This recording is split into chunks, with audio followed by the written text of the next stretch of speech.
इस चुनावी नुक्कड़ सभा में मंच पर बैठे हुए हम सब के अग्रज सम्मानित नेतागण और इस सभा में मौजूद आप सभी माताओं बहनों को, नौजवान साथियों और बुजुर्गों को मेरा क्रांतिकारी सलाम है। जय भीम, जय समाजवाद है।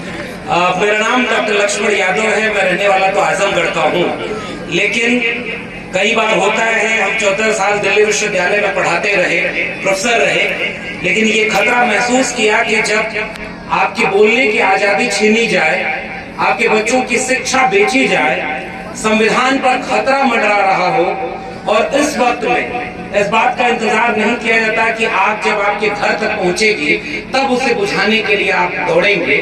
ऐसे वक्त में जब संविधान बचाने की लड़ाई लड़ने के लिए समाजवादी परचम के तहत राष्ट्रीय अध्यक्ष अखिलेश यादव जी ने जो पीडीए के रूप में एक नया संबोधन दिया, बाबा साहब डॉक्टर भीमराव अंबेडकर के संविधान को बचाने के लिए, डॉक्टर राम मनोहर लोहिया के समाजवाद को बचाने के लिए, इस पीडीए की लड़ाई में 2024 के आम चुनाव में केवल संविधान को ही नहीं बचाया है, देश को तानाशाही हाथों में जाने से बचाया है। इसके लिए समाजवादी पार्टी के उन तमाम लोगों को शुक्रिया अदा करना होगा जिन्होंने आम चुनाव में देश को बचाया है। और आज हम सारे लोगों की जिम्मेदारी है कि जो आग बुझाने वाले लोग हैं, जो जोड़ने वाले लोग हैं, और मैं तो शुक्रिया अदा करता हूं आदरणीय राष्ट्रीय अध्यक्ष जी का, और हमारे बीच में हम सब की बेहद सम्मानित और पीडीए के परचम के नायक के तौर पर जो लोग सदन में नेतृत्व करते हैं, आदरणीय सांसद महोदया जी हैं, डिम्पल यादव जी,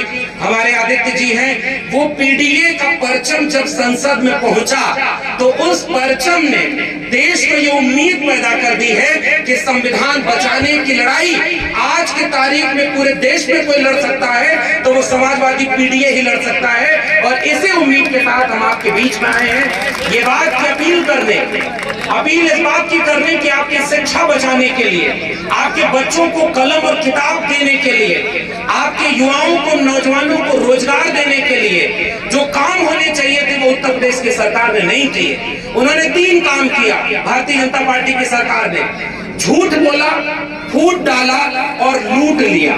झूठ ये बोला कि आपको रोजगार देंगे और बेरोजगारी 45 साल में सबसे ज्यादा बढ़ा दी। फूट ये डाली कि आपस में ही एक जाति को दूसरे जाति से लड़ा दो, एक धर्म को दूसरे धर्म से लड़ा दो, और बांट कर राज करने का अंग्रेजों का काम बीजेपी आज कर रही है। और तीसरा काम लूटने का किया कि आपके जेब की कमाई को लूट लिया। हम यहाँ खड़े होकर अपील करने आए हैं कि समाजवादियों का नारा इस देश में लगा करता था, रोटी कपड़ा सस्ती हो और दवा पढ़ाई मुफ्ती हो। उस नारे को आगे बढ़ाने का काम रफीकुल मुल्क आदरणीय नेताजी ने किया था।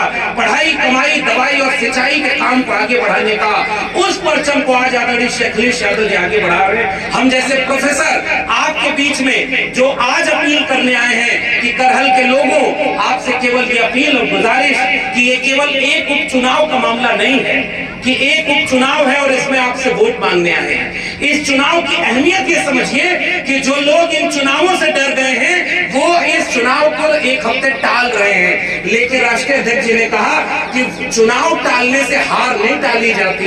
इसलिए मैं आपसे गुजारिश करने आया हूं कि पढ़ाई, कमाई, दवाई, सिंचाई के लिए, संविधान बचाने के लिए, डॉक्टर अंबेडकर और डॉक्टर लोहिया को विचारों को बचाने के लिए आदरणीय तेज प्रताप यादव जी को साइकिल पर भारी बहुमत से जिताइएगा। इसका असर लखनऊ में भी होगा और ऐसी जीत हो जिसकी गूंज दिल्ली तक सुनाई दे। बहुत बहुत धन्यवाद।